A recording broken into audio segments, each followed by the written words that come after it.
Hi అండి, అందరికీ నమస్కారం. Welcome back to శ్రీమాల kitchen. ఈరోజు మన కిచెన్లో రోజ్ సిరప్ తయారు చేద్దాం. చాలా సింపుల్గా చేసుకోవచ్చండి. అదెలానో ఒకసారి చూద్దాం. ఒక మందపాటి కడాయి పెట్టుకొని అందులో ఒక గ్లాస్ వాటర్ పోసుకొని 1 కప్పు షుగర్ వేసుకోవాలండి.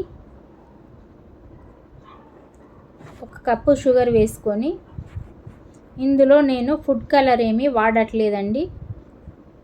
1 బీట్రూట్ కట్ చేసి వేస్తున్నా, ముక్కలుగా చేసి. ఒకటండి ఇది. కలరు వేసుకోవద్దండి, కలర్ వేస్తే అంత బాగుండదు. ఇది నేచురల్ కలర్ వస్తుందండి. ఇలానే ట్రై చేయండి మీరు కూడా.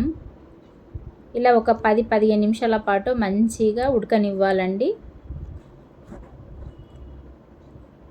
చాలా త్వరగా అవుతుందండి. బయట సూపర్ మార్కెట్లో కొన్నది అంత బాగుండదండి. ఇంట్లోనే ఇలా చేసుకుంటే ఎంతో బాగుంటుందండి.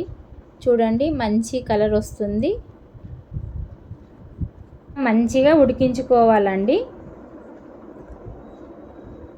ఇప్పుడు ఇందులో ఒక 3 డ్రాప్స్ అండి నిమ్మరసము పిండుదాం. ఒక 3-4 చుక్కల రసం అయితే సరిపోతుందండి, ఎక్కువ అవసరం లేదు. నేను ముందుగా ఒక 10 గులాబీ పువ్వులండి ఇలా తీసుకొని కట్ చేసి పెట్టిన ఇందులో వేయాలండి. ఫ్రెష్ పువ్వులు అయితే రోజ్ సిరప్ అనేది చాలా బాగా వస్తుందండి. ఫ్రెష్ పువ్వులే తీసుకోండి మీరు కూడా. మళ్ళీ కలర్ అనేది రెడ్ కలర్ ఉంటేనే అంత బాగా వస్తుంది. కలర్ లేత కలర్ ఉంటుంది చూడండి, అవి వేయొద్దు, అవి అంత బాగా రాదండి. రెడ్ కలర్ అయితే చాలా బాగా వస్తుందండి కలర్ అనేది. అప్పుడే చెట్టు మీదకి వెళ్ళి తెంపినవి అయితే చాలా బాగుంటుందండి. ఇప్పుడు రోజ్ పెటల్ అనేది సూపర్ మార్కెట్లో కూడా దొరుకుతున్నాయండి, కానీ అవి అంత బాగుండయండి. ఇవైతేనే చాలా బాగుంటుందండి. ఇలా మంచిగా ఒక 10 నిమిషాల సేపు మంచిగా ఉడికించి మూత పెట్టి ఒక 15 నిమిషాలు వదిలేద్దాం. ఇలా చూడండి, కలర్ అనేది ఎంత బాగా వచ్చిందో. అంతేనండి, తొందరగా అయిపోయింది. ఒక 10-15 నిమిషాల లోపల ఇంట్లోనే ఎంతో ఈజీగా చేసుకోవచ్చండి ఈ రోజ్ సిరప్ అనేది. ఈ రోజ్ సిరప్ శరీరంలోని వేడిని తగ్గిస్తుంది, ఒత్తిడిని తగ్గిస్తుంది, సెల్యులర్ నష్టం నుండి రక్షిస్తుంది, చర్మాన్ని కూడా శుభ్రపరుస్తుంది, చర్మాన్ని గ్లోయింగ్గా కూడా చేస్తుంది.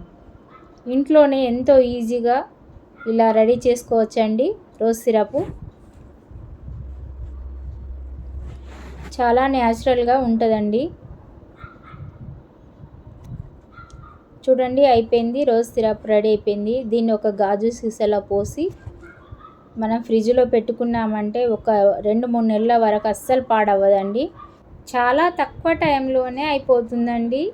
మనం సూపర్ మార్కెట్లో కొనవలసిన అవసరమే లేదు. ఇంట్లోనే ఇలా ఫ్రెష్గా తయారు చేసుకున్నారంటే చాలా బాగుంటుందండి. మీరు ఇలా చేసుకొని నాకు కామెంట్ సెక్షన్లో కామెంట్ చేయండి, లైక్ చేయండి, షేర్ చేయండి. ఇలాంటి మంచి రెసిపీ కోసం నా ఛానల్ని ఫాలో అవ్వండి. మీ ఫ్రెండ్స్కు షేర్ చేయండి. Thank you for watching.